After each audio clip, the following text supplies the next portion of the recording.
കൊച്ചിയിൽ 9ാം ക്ലാസ് വിദ്യാർത്ഥിനിയെ കാണാനില്ലെന്ന് പരാതി. കരിമുകൾ സ്വദേശി അഫ്സലിന്റെ മകൾ നിഹാല ഫാത്തിമയെ ഇന്നലെ രാത്രി മുതലാണ് കാണാതായത്.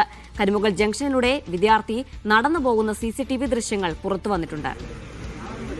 മുഹമ്മദ് റഫീഖുണ്ട് വിവരങ്ങൾ നൽകാനായി. റഫീഖ്, എന്താണ് കുടുംബത്തിന്റെ പരാതി? ഇത് എപ്പോൾ മുതലാണ് കുട്ടിയെ കാണാതായത്? CCTV ദൃശ്യങ്ങളിൽ നിന്ന് എന്താണ് മനസ്സിലാവുന്നത്? ജീന, ഇന്നലെ രാത്രി 10:30 കുട്ടിയെ കാണാതെ. അതായത് കുട്ടി കരിമുൾ ജംഗ്ഷനിലൂടെ നടന്നു പോകുന്ന ദൃശ്യങ്ങൾ CCTVയിലുണ്ട്. എന്നാൽ ഇത് ജംഗ്ഷനിൽ എത്തിയതിനു ശേഷം കുട്ടി അങ്ങോട്ട് പോയിരുന്ന മറ്റു CCTVകൾ പരിശോധിച്ച് അത്തരം ദൃശ്യങ്ങൾ ലഭിച്ചിട്ടില്ല. കുട്ടി വാഹനത്തിൽ പോയിട്ടുണ്ടാവും എന്നതാണ് ഇപ്പോൾ കുടുംബത്തിന്റെയും അതുപോലെ തന്നെ പോലീസിന്റെയും നിഗമനം.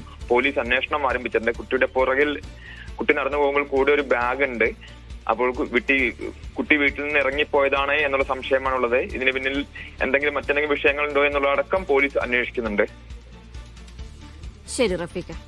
എന്തായാലും കുടുംബത്തിന്റെ പരാതിയിൽ പോലീസ് അന്വേഷണം തുടങ്ങിയിട്ടുണ്ട്. ഇന്നലെ രാത്രി മുതലാണ് വിദ്യാർത്ഥിനിയെ കാണാനില്ല എന്ന പരാതി ലഭിച്ചത്. CCTV ദൃശ്യങ്ങളും പുറത്തു വന്നിട്ടുണ്ട്.